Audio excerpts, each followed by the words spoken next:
Right, consumer inflation has dipped for a third consecutive month, but food prices kept high partly by the power crisis continue as the power crisis continues to rise. Now, annual consumer inflation came in at 6.9% in January from 7.2% in December. However, food inflation has hit the highest rate since 2009. Analysts say the inflation figure is still not low enough for the Reserve Bank to consider cutting interest rates. One economist blames power cuts for keeping food prices higher. All right, let's continue with that now. The Competition Commission has launched an investigation into soaring food prices in South Africa, particularly fresh produce. The inquiry will investigate market conditions in the country's fresh produce supply chain. It will look to find any indications of uncompetitive behaviour or price fixing. Now, the Department of Trade and Industry and the Commission gazetted the terms of reference for a wide-ranging market inquiry, with the process expected to start 20 days after publication. I am now joined by Sipho Ngwema from the Competition Commission. He's the head of communications there. Mr. Ngwema, thank you very much for your time here on ENCA. Now, I know that the investigation will start in March, but would you please just explain to us what prompted this particular probe?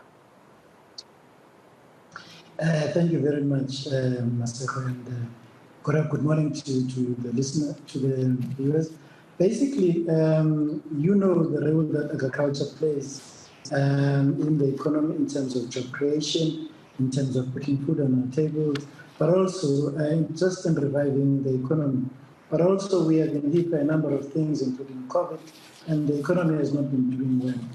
And the Commission has been involved in some investigations during COVID, which pointed to some price gouging in some instances that involved some essential agricultural products. And therefore, we also did a study, a concentration study in the entire South African economy, and also found concerning features in agriculture where the number of farmers is decreasing, the number of concentration is getting higher, but also the input or the income with regards to the farms now seems to be concentrated in about 6-point-something% of those farmers. So those issues which seem may lessen, distort, or even prevent competition are some of the things that led us to start this investigation, given, as I said, the importance of agriculture and food security in our country and elsewhere. Did this particular study also show any volatility in terms of the pricing of fresh produce in South Africa, especially, as you said, since COVID-19?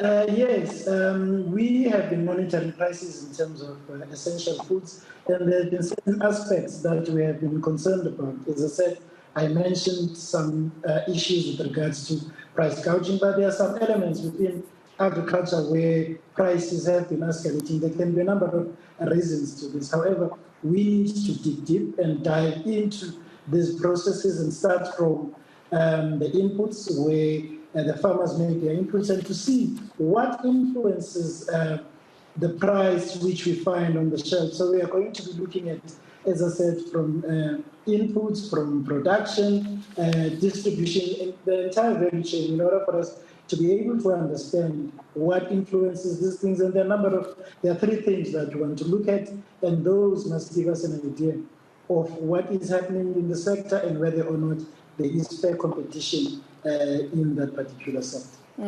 So your records also have shown that since COVID-19, when you started investigating food prices in South Africa, you had about 1,254, or in excess of that number, investigating, some price fixing in South Africa. And how many of those were particularly around fresh produce and food prices?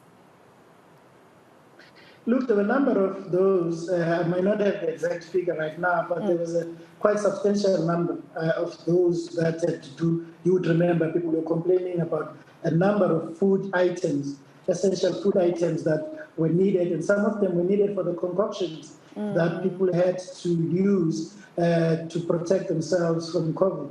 And then those prices and a number of companies had to be fined because there was price gouging in that respect. So those are some of the things that influenced or concerned to say we need to look into agriculture. And agriculture has been one of our key priority areas, given the role that I mentioned earlier, in terms of the Competition Commission's own focus. And we are always concerned about it, given its impact on the population, given its impact on the economy.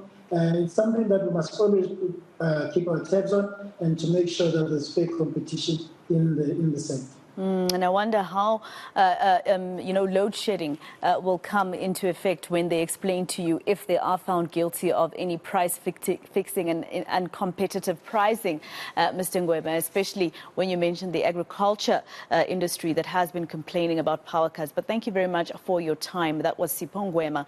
He is the Competition Commission's head of communication. That's going to affect even the poorest of the poor. I mean, we're talking onions, cabbage, potatoes, carrots that are probably just too highly priced at the moment.